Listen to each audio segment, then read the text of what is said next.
In earlier videos, I showed you how Robert Burton used the power of three and the power of dualities to structure this book.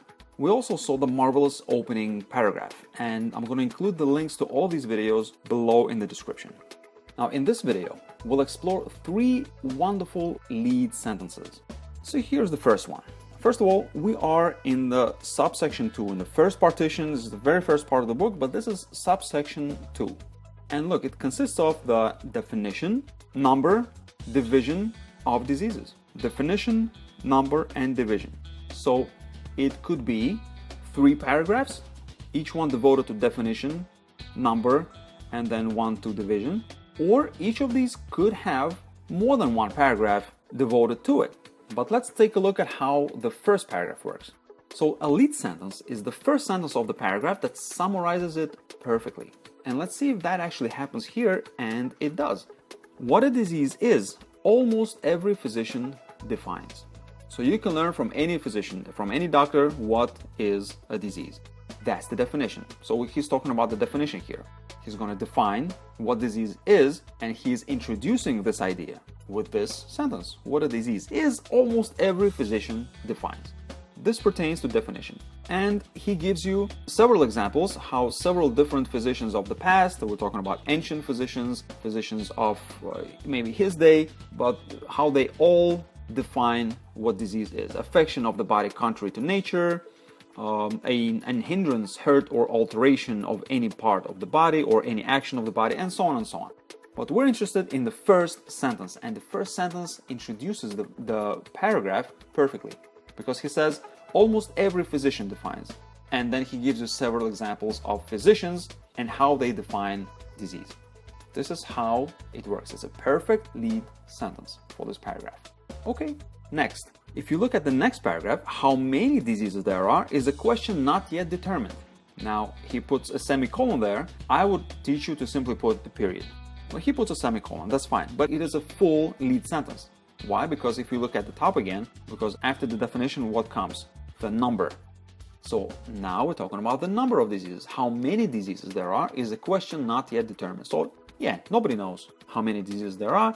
The point is, there are many. Okay, he says, well, Pliny reckons up to 300 from the crown of the head to the sole of the foot, and so on and so on. He's going to continue. And you can see from here that the first sentence is again a perfect lead sentence because it summarizes this paragraph perfectly. Now, one thing I want to tell you, if we look here, now the lead sentence could introduce more than 1 paragraph. Not every paragraph needs to be introduced with a lead sentence. Now look here. This is the second paragraph of this little subsection where he talks about the number. No man amongst us so sound of so good a constitution that has not some impediment of body or mind. Basically, he's saying everybody has a disease. In fact, this is kind of a lead sentence in a sense as well. It introduces another little subsection of that part that deals with the number of diseases. But in this video, I want to focus on the main lead sentences, just a lead sentence that introduces a little idea. What is the idea? The idea is that there are many diseases, and God knows how many there are. Nobody has yet counted them all. Some say it's about 300, some say it's in thousands, and so on and so on. Okay, now a lead sentence could be spread over 2 sentences.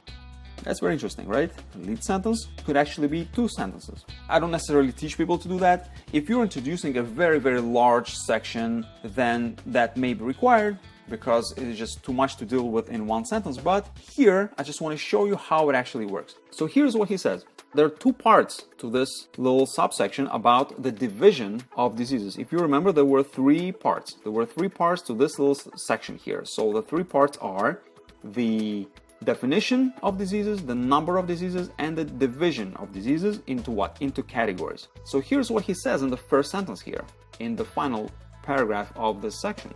He's saying, if you require a more exact division of these ordinary diseases, which are incident to man, I refer you to physicians. And he says, if you want a very, very exact division into categories, go to the doctors. They will tell you of acute and chronic, first and secondary, lethal, salutary, errant, fixed, simple, and so on, and there are so many categories. And in the next sentence he says, and that's the second sentence of basically the lead sentence. Okay, this second sentence is the second part of this lead sentence. It's of course, these are two different sentences, but they together form the lead sentence.